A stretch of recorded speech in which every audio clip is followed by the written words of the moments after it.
Hello guys, मेरा नाम है रवि और मैं स्वागत करता हूं आप सभी का मेरे यूट्यूब चैनल जिसका नाम है ग्लोबल विज़न।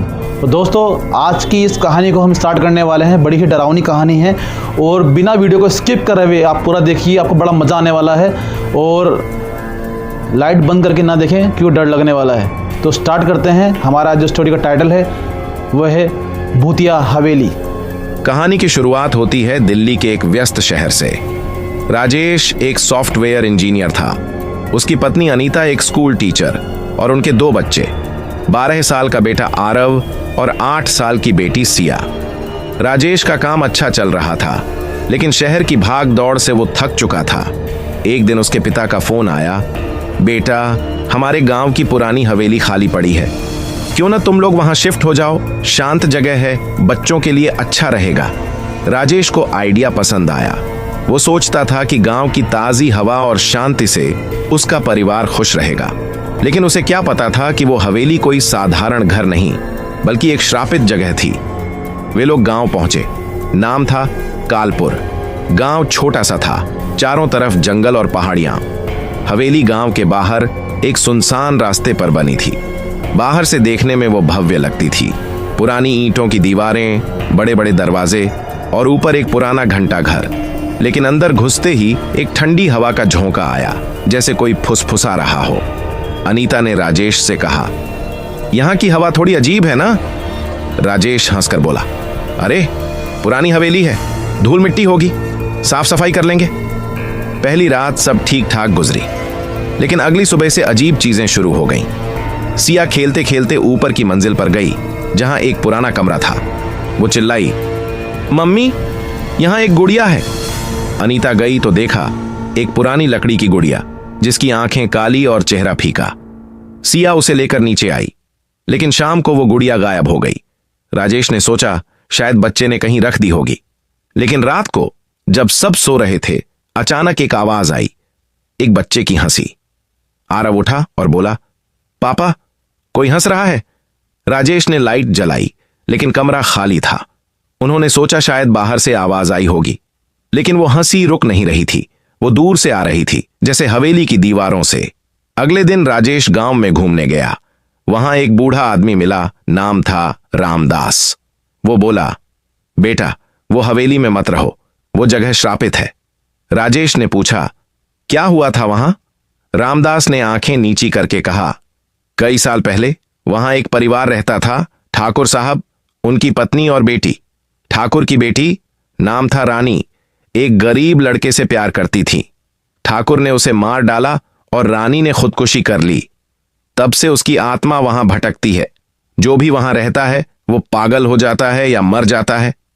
राजेश ने इसे अंधविश्वास मानकर टाल दिया, लेकिन घर लौटते वक्त उसे लगा जैसे कोई उसे देख रहा है।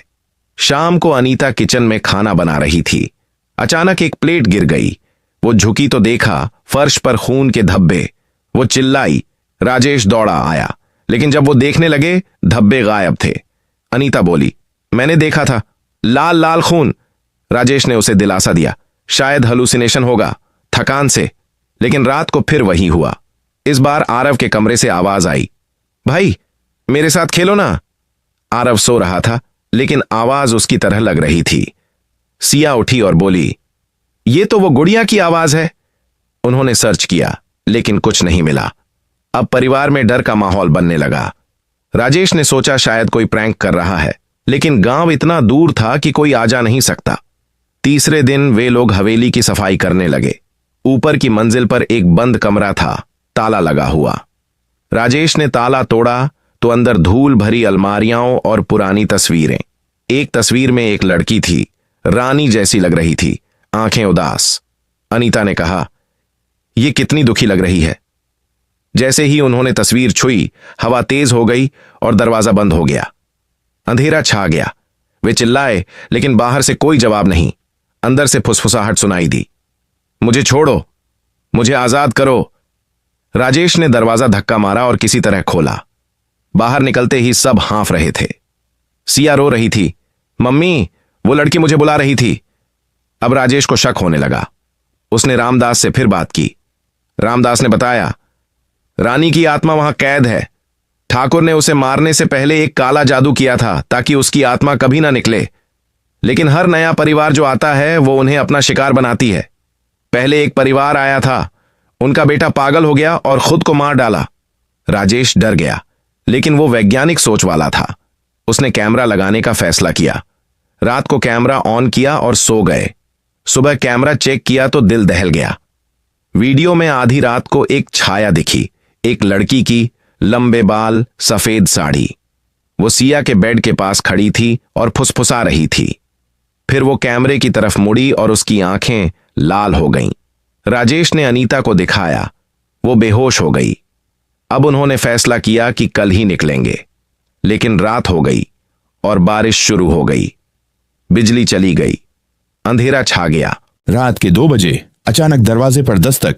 राजेश उठा।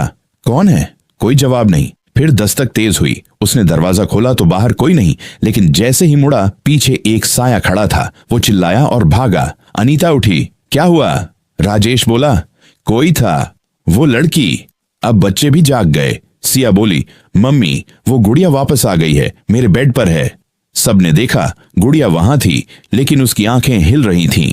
आरव ने उसे फेंक दिया, लेकिन गुड़िया वापस उसी जगह आ गई।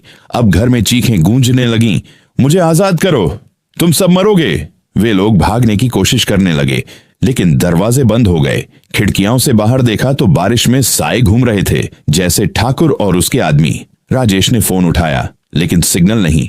अनीता प्रार्थना करने लगी। अचानक सिया गायब हो गई। वे चिल्लाए, सिया कहाँ हो? आवाज आई ऊपर से, मम्मी वो मुझे ले गई। वे ऊपर दौड़े। वो बंद कमरा खुला था। अंदर सिया खड़ी थी, लेकिन उसकी आंखें लाल। वो बोली, अब मैं रानी हूं, तुम सब मेरे साथ रहोगे हमेशा के लिए। राजेश ने सिया को पकड़ा, लेकिन वो इतनी ताकतवर हो गई कि उसे धक्का दे दिया। अनीता चिल्लाई। आरव रो रहा था। अब हवेली हिलने लगी जैसे भूकंप। दीवारों से खून टपकने लगा। ठाकुर की तस्वीर से आवाज आई, तुमने मेरी बेटी को छुआ, अब मौत। राजेश ने याद किया रामदास की बात, श्राप तभी टूटेगा जब रानी का प्रेमी मिले। लेकिन वो कौन था? अचानक उसे याद आया, रामदास ने कहा था कि प्रेमी का नाम था हरि और वो गांव में ही दफन है। वे किसी तरह बाहर निकले, बारिश में गांव की तरफ भागे। रामदास का घर पहुंचे। रामदास बोला, बेटा अब देर हो गई, रानी ने कब्जा कर लिया है। लेकिन राजेश ने जिद की। वे हरि की कब्र पर गए। वहां खुदाई की और एक लॉकेट मिला, रानी और हरि की तस्वीर। जैसे ही लॉकेट खोला, एक चीख गूंजी।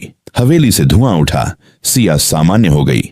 लेकिन अंत में वे लोग वापस दिल्ली लौट आए। सब ठीक लग रहा था, लेकिन एक रात राजेश जागा तो देखा अनीता बेड पर नहीं। वो किचन में गई, लेकिन वहां अनीता खड़ी थी, पीट करके। राजेश बोला, अनीता? वो मुड़ी। उसकी आंखें लाल, चेहरा रानी का। वो बोली, तुमने मुझे आजाद किया, लेकिन अब मैं तुम्हारे साथ हूं हमेशा। और वो हंसने लगी, वही भयानक हंसी। राजेश चिल्लाया, लेकिन कोई नहीं आया। अगली सुबह परिवार गायब था।